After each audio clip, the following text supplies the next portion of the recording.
Mr. Meadows, greatest what is it Mr. Parker left you, and what are you leaving for the next generation?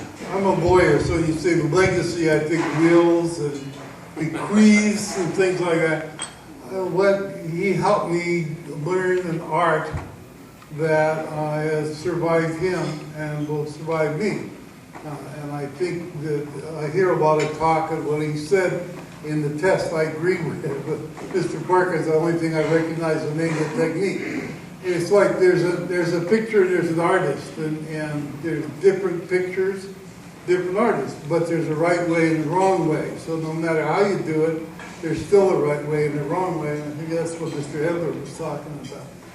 You either punch with your elbow behind your fist so you can get maximum power, or else you punch with your elbow out and look like somebody who doesn't know how to punch.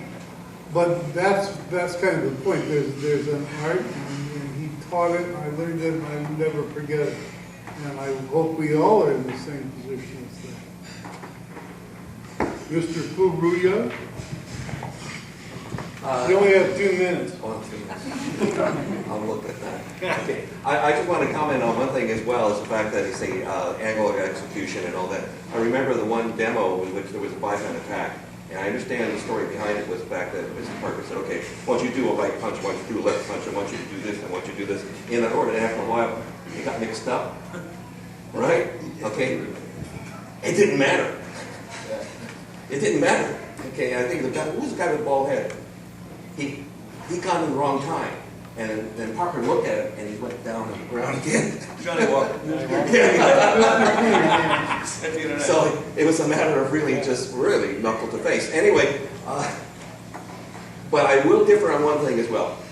Okay, and this is because I have an analytical mind. Okay, I really didn't think of a legacy per se. I was kind of selfish about it because I wanted to learn all by myself. And after I got black, I was all ready the next Monday for a lesson with Huck, and Huck stayed in his office. So I went over to him in the office and I said, "What about my lesson?" He said, "Go figure it out yourself." And I got so angry because they said, "Well, I need to be fed." And then later on, I started figuring out that there were other things that Mr. Parker talked about. I'm sorry, but angle of execution, well, that doesn't really matter. But anyway, a lot of other things, twerking and such and whatever, that really help out. Okay, so the legacy then is really where, if I do teach a student, then I am a taskmaster about it. I am analytical, and some people don't like that. But if that can bring out the tailoring or the best in a person, then that's really what I want. Okay, so if I teach someone and they can then look at a student and say, okay, I see what you're doing, you need to really bring this in. You don't have to use someone else. Just use this and that. But it helps me, okay, or maybe it helps the student, my student that I teach them. They don't use that. Okay. So the main point is the fact that all that terminology, all that information is there if you need it. Okay. And so that's where I think that's important. Okay, so